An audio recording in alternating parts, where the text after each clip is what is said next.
শেষ মুহূর্তের ঈদের কেনাকাটার খবর জানাতে আমাদের সঙ্গে যুক্ত হচ্ছেন সহকর্মী আতিয়ার রহমান।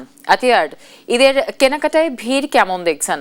হ্যাঁ জ্যোতি, আপনি যেমনটি জানতে চেয়েছিলেন যে ঈদের কেনাকাটায় আসলে কেমন ভিড় রয়েছে, তা আমরা এই মুহূর্তে অবস্থান করছি রাজধানীর ফরচুন যে শপিং মলটি রয়েছে সেখানে আমরা এসেছি এবং কিছুক্ষণ আগে যেমনটি আমরা দেখতে পেরেছি যে এখানে কোনো ধরনের আগের মতো কিন্তু সেই ভিড় দেখা যাচ্ছে না। যদিও এখানের যে ক্রেতারা রয়েছে তারা বলছিলেন যে রাত 8টার পরে হয়তোবা এখানে ক্রেতাদের ভিড় জমবে এমনটাই আশা করছেন।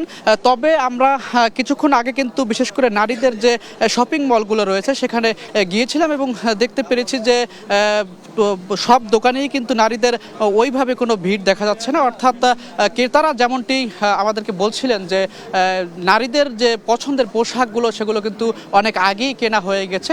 তবে আমরা এই মুহূর্তে কিন্তু আপনাদের দেখাচ্ছি যে পাঞ্জাবি, বিশেষ করে পুরুষের যে শখের পাঞ্জাবিগুলো সেগুলো দেখাচ্ছি। এখানে কিন্তু এখন পর্যন্ত মোটামুটি ভালোই ভিড় দেখা যাচ্ছে এবং আমি যদি আপনাদের একটু কাছে নিয়ে দেখাতে চাই যে এখানকার যে শপিং মলটি রয়েছে, শপিং মলে বিশেষ করে শুধুমাত্র ছেলেদের পাঞ্জাবি বিক্রি করা হচ্ছে এবং অধিকাংশ নারীদের কিন্তু যেমনটি কেনা হয়ে গেছে তাদের শখের পোশাকগুলো, ঠিক পুরুষদের ক্ষেত্রে কিন্তু ভিন্নতা রয়েছে। পুরুষরা বিশেষ করে কিন্তু পাঞ্জাবি কেনার ক্ষেত্রে তারা হয়তো ঈদের 1 থেকে 2 দিন আগেই কেনার জন্য বিভিন্ন শপিং মলে ভিড় করছে। তো আমরা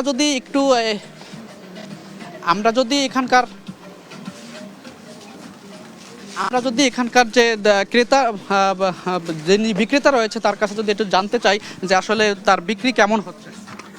আলহামদুলিল্লাহ, অনেক ভালো। আমাদের যে লক্ষ্য ছিল, লক্ষ্য অনুযায়ী আলহামদুলিল্লাহ আমরা পৌঁছাতে পেরেছি।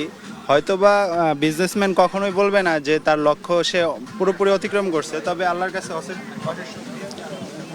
হ্যাঁ যদি এই ছিল রাজধানীর ফরচুন শপিং মল থেকে আমার কাছে ঈদের কেনাকাটার সর্বশেষ। ঈদের কেনাকাটার খবর জানাচ্ছিল আমাদের সহকর্মী আতিয়ার রহমান। 40 বছর ধরে অসংখ্য খুশির মিছিলে ছিল আইডিএলসি, থাকবে আগামীতেও।